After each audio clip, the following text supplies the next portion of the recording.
guy Bendu, and I'm coming at y'all with another video today. More so another reaction. Man, I really enjoy doing these reactions. I feel like I get to share more of my thought process with you guys. So like more of my my political ideology, I guess. But I found, I find myself when I talk more of like the news stories, like the ideology sinks in, but not truly. Like I feel like you guys don't like, and that's what I want. I want you guys to hear like just my honest opinions, whether you agree with them or not. That's honestly why in that last talk, the last Talks Talk episode with my guy Evan from High Media, I talked about a lot of controversial shit that a lot of leftists like will probably look at me as like, some right-wing incel for talking about, especially when it comes to like women and male female, dichotomy and shit like that. Like I feel like it's something that a lot of leftists aren't talking about, and they're afraid to talk about, honestly, because it leads into conversations that are unpopular now, especially with how the left is nowadays. So I definitely enjoyed doing these reactions. However, this video has nothing to do with anything I just talked about there. I just wanted to get that out because I feel like the left has become what Glenn Greenwald likes to call little authoritarian monsters or little authoritarians. I think that's how he says it. But to where like any speech they don't like from you, they like, cancel you, or the people like more on the progressive side, like to smear you. They call you like, oh, he's a fash, he's a right winger. Like fash is the funniest one, because it's like it's always those like those like shit lib types that say like, oh my god, he's a fash. I just imagine that's always the tone when they type it out, like fash, oh my god, fash, fash, fash, fash, fash, oh my god, oh my god, he said he didn't like my shoes, he's a fash. but yeah, it's a lot of but that's the whole point of conversations, is to have debate and conversations, especially about shit that we don't necessarily all agree on. So that's what I like about you guys. You guys like engage with me on that. Especially it's this one dude on Odyssey. He's pretty sure he's like a right winger, which again I don't have a problem with, but he like literally he was like, take your head out your ass, this, that, and the third. And I love it. I love that type of conversation. I haven't engaged with him yet, because I'm starting to get more into engaging in Odyssey. I'm actually going to start posting, so I'm going to be covering more COVID stuff. And I just been seeing how the winds have been going with other channels, so I'm going to be covering the COVID stuff probably on Odyssey for now, until I'm able to get on, figure out how to get on Rockfin and everything. But yeah, but getting into what I wanted to react to right now, I wanted to react to this Chris Hedges clip from the guy Andrew Neff. Man, does a good job finding these clips. And he talks about charter schools. I know I just went from talking about male female dichotomy and toxic leftism, and now I'm talking about charter schools, staying clearly on topic. But this is something I'm actually not very well versed in. So I know the whole like arguments and debates about the education system, and specifically like I'm assuming like public schools versus charter schools and private schools and all that jazz and everything like that. It's something I'm not too well versed on, and I'll say that. So if I say something that that is empirically wrong, or statistically wrong, or something like that, please bear with me and just let me know. Like I said, I don't study this topic too much, and I should, honestly I should, and I'm going to look into it more. But anything Chris Hedges and with his name on it, I'm going to check out. So let's go ahead and react to this joint. And here go. So you were on Jimmy Dore, and this person who was viewing said, you mentioned the global elite are hollow. It's so crazy that like he's like at a place giving like a speech, like a grandiose political speech. And it's like Jimmy Dore gets brought up. That's amazing, man, that Jimmy is making such an impact like that. Like, and the voice of the working class, contrary to what Emma Vigeland and people like Matt Binder, I said his name wrong on purposely, I think it's Matt Bender, people like him like to try to debunk that because he owns a house. Go figure.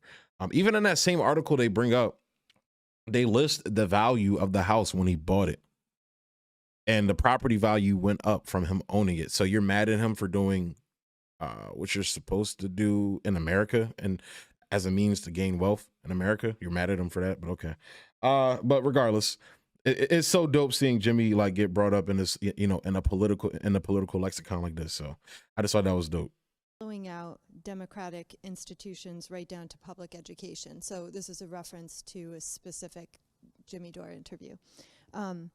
As the only parent to stop a school. And I just like got finished watching him on Jimmy Dore when he was talking about his students that he teaches, man. It's so amazing. Like I love hearing stories, of people from different backgrounds and ethnicities, like understanding a common struggle, especially like Black people, like in that environment. That like the way he was talking about how they like these dudes are like some of the smartest people you ever. That is factual. I know this shit because I talk to people like this, like and not like trying to say like, oh, I talk to people who went to jail, like he's my friend from prison. That's not what I'm saying. What I'm saying is like these motherfuckers are like street smart as fuck, and to me, street smarts will always trump book smarts. That's just how I personally feel. You can know all the fucking theory, and you see it play out with people like AOC. And like the whole Franco situation where all of the motherfuckers out there protesting was book smart. Niggas like Franco is like, some street smart, and they saw the bullshit. Like when you're street smart, you have a perception of perceiving fuckery and bullshit. And that's what Franco and them was seeing out there. They was like, yeah, nah, that's bullshit, B. Like anybody, like all these book smart people that read all the fucking theory in the world, do not, like a lot of them don't know their fucking ass from a hole in the ground, man. And I feel like that's also a problem we're having on the left as well, is like you got a bunch of basically how Jimmy Dore describes them, these cul-de-sac kids, that's not to come at somebody's, the circumstances they were born in or anything, but let's be frank about it, the Emma Viglins of the world and shit like that. Like, like speaking down to people that's actually living this shit. Like I like how Nick from Fred Hampton left this, like he points this shit all the time. Y'all talk about this shit. I'm living this shit. Like I'm going through this shit. I'm experiencing this shit. I'm having homeless family members having to sleep at my crib. So I definitely respect Nick, like the way he talks about it, man, because it's just the truth. It's 100, and that's why people fuck with him. School closing, and the creator of the film We Have Your Kids, and I guess in general, families and parents, what can parents I've never seen that film, by the way. We Have Your Kids. I'll have to check that out. do to resist the industry's looting of education, such as the fact that they loot 1,600 schools a year? Well, I think the most important campaign is to fight against charter schools, because charter schools. And this is the side of the debate I hear a lot. And I hear the other side as well too, but this is the side I hear a lot on like basically like fighting the charter schools side of what Hedges is probably about to go into right now. Many of which are for profit, are come with.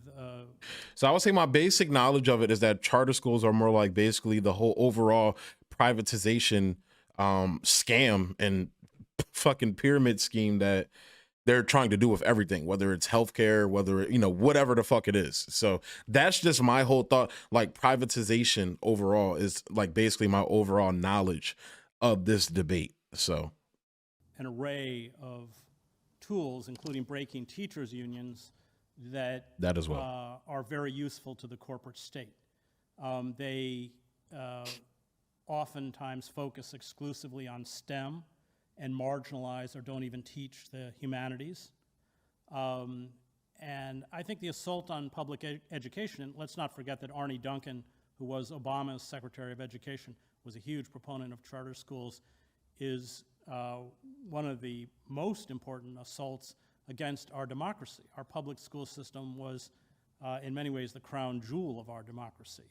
And its destruction through underfunding, through the attacks. I live in New Jersey, and Chris Christie made open war against the teachers' unions. I mean, the thing about charter schools is I live in Princeton, and we have one, and no one in the community wants it. It's decided as a state level, and it siphons off money from the public school system.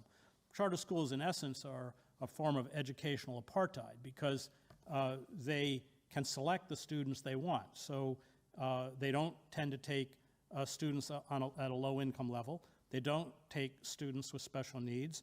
and they don't take students who need English as a second language because these are the most expensive students to educate. And that's always been the narrative I've heard about charter schools. So I would say And that I've always assumed was the case.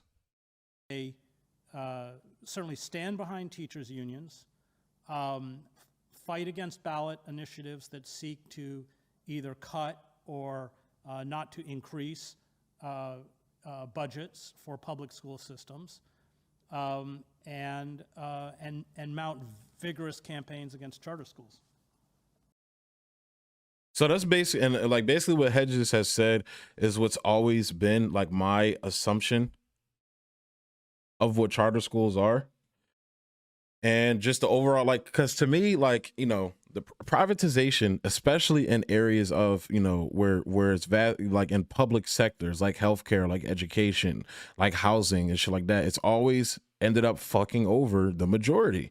And it's like, and look, I'm gonna be honest, like I said, these are going to be more me like you know, espousing like my ideas, you know, to hear, you know, whether it's agreement, pushback, whatever, you know, as everything I do, but especially with these reactions. But like it's almost like rarity, like, and that's just basic economics on how rarity like is what creates value in something. But what people don't realize is when that rarity is, you know, created, like it's leaving out large segments of the population. And, you know, as someone who's like, you know, read and understands history, like, you know, people that look like me, the black population, you know, black people in the black community are always the ones who have suffered from that. And again, you know, agree with this narrative or not, I feel like a lot of the problems that, you know, the working class white community is experiencing now are things that the black community have been experiencing forever, especially when it comes to, you know, education, housing, healthcare now, you know, nowadays. And that white people have suffered from, you know, for a long time as well, but not to the extent that they are, you know, that the overall country is now. So it's like seeing, you know, understanding that history, understanding, you know, the Black Panthers went out and created their own like social programs for a reason. You feel me?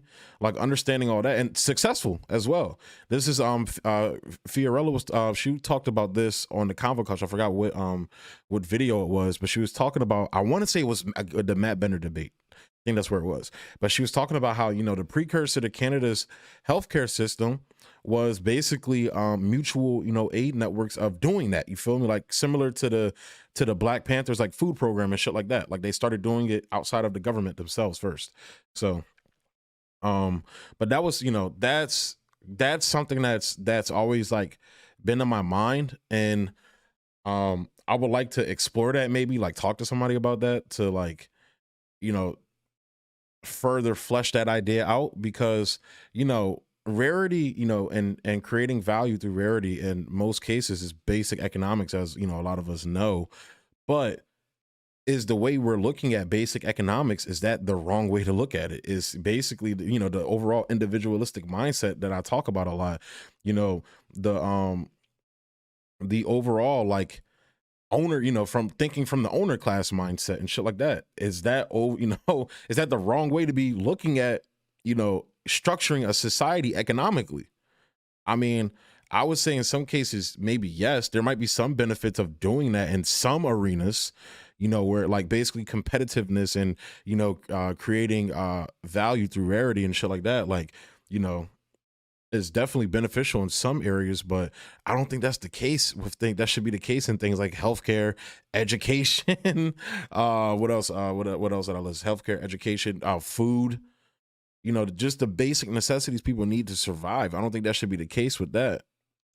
And look, you disagree with me, let me know how you feel about it in the comment section. So, but yeah, so I'm gonna study more about the you know, the whole education debate, like charter schools and shit like that. Like I said, I'm not well versed on it at all.